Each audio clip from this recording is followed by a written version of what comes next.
Bismillahirrahmanirrahim. Bu gece Miraç gecesi.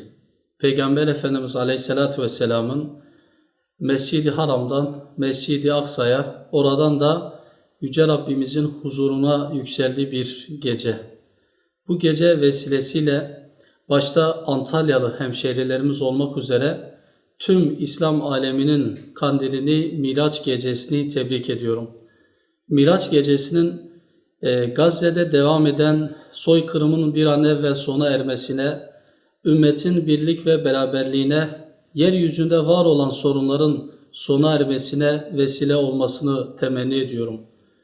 Bu münasebetle de uzun süredir, 1,5 yıldır Gazze'de devam eden soykırım savaşında işgal rejimi İsrail'e boyun eğdiren, işgal rejimi İsrail'in zulümlerini ve baskılarını ve soykırımını tüm dünyaya göstermiş olan Hamas'ın askeri kanadı, Kassam Tugayları başta olmak üzere Filistin'in tüm direniş hareketlerini buradan tebrik ediyoruz. Allah-u Teala onların ortaya koymuş olduğu mücadeleyi kendi nazarında kabul eylesin.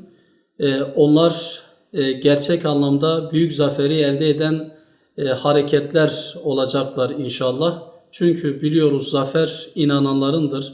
Bugün de ortaya çıkan sonuç da bunu ortaya koymaktadır. Rabbim bu güzel gecelerimizi, bu güzel kandillerimizi hayırlara vesile kılsın. İslam ümmetinin birliğine vesile kılsın. Mücahitlerin zaferine vesile kılsın inşallah.